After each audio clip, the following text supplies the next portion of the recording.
നമുക്ക് ചില ദിവസങ്ങളിൽ ചോറ് കഴിക്കാൻ ഒരു മൂഡുണ്ടാവില്ലല്ലോ. അപ്പോൾ അങ്ങനത്തെ ഒരു ദിവസമാണിത്. അപ്പോൾ ഞാൻ വിചാരിച്ചു രാത്രി ഒരു മുട്ടച്ചോറ് ഉണ്ടാക്കാമെന്ന്. അപ്പോൾ ഇതെൻ്റെതായ ഒരു മുട്ടച്ചോറാണ്. ഇത് മുട്ടച്ചോറോ എന്തെന്നാ എനിക്കറിയില്ല. ഞാനിതിന് മുട്ടച്ചോറ് എന്നാണ് പേരിട്ടത്. എനിക്ക് തോന്നുന്നതെല്ലാം വെച്ച് അങ്ങ് ഉണ്ടാക്കി, അത്ര തന്നെ. അപ്പോൾ കുറച്ച് എണ്ണയും നെയ്യും നമ്മൾ മിക്സാക്കി ചൂടാക്കുക. അപ്പോൾ നെയ്യ് എനിക്ക് ഇഷ്ടമാണ്.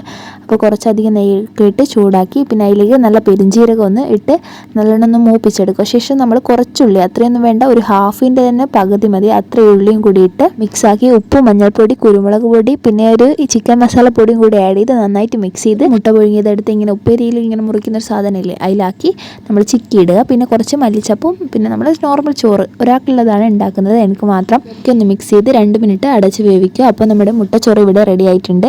അപ്പോൾ മുട്ടൻ്റെ ഫ്ലേവർ കൂട്ടണമെങ്കിൽ 2 മുട്ട യൂസ് ചെയ്യാവുന്നതാണ്. എന്താവുന്നൊന്നും അറിയില്ലേനും ജസ്റ്റ് വേഗം ഒന്ന് ഒരു ഐഡിയ വെച്ച് അങ്ങ് ഉണ്ടാക്കിയതാണ്. പക്ഷേ നല്ല ടേസ്റ്റ് ഉണ്ട് ചൂടോടെ കഴിക്കാൻ. എല്ലാവരും ഒന്ന് ട്രൈ ചെയ്തൊക്കെ കുഞ്ഞു മക്കൾക്കൊക്കെ ഉണ്ടാക്കി കൊടുക്കുക. അത്രയേ ഉള്ളൂ. നമുക്ക് നെക്സ്റ്റ് വ്ലോഗിൽ കാണാം. ബൈ.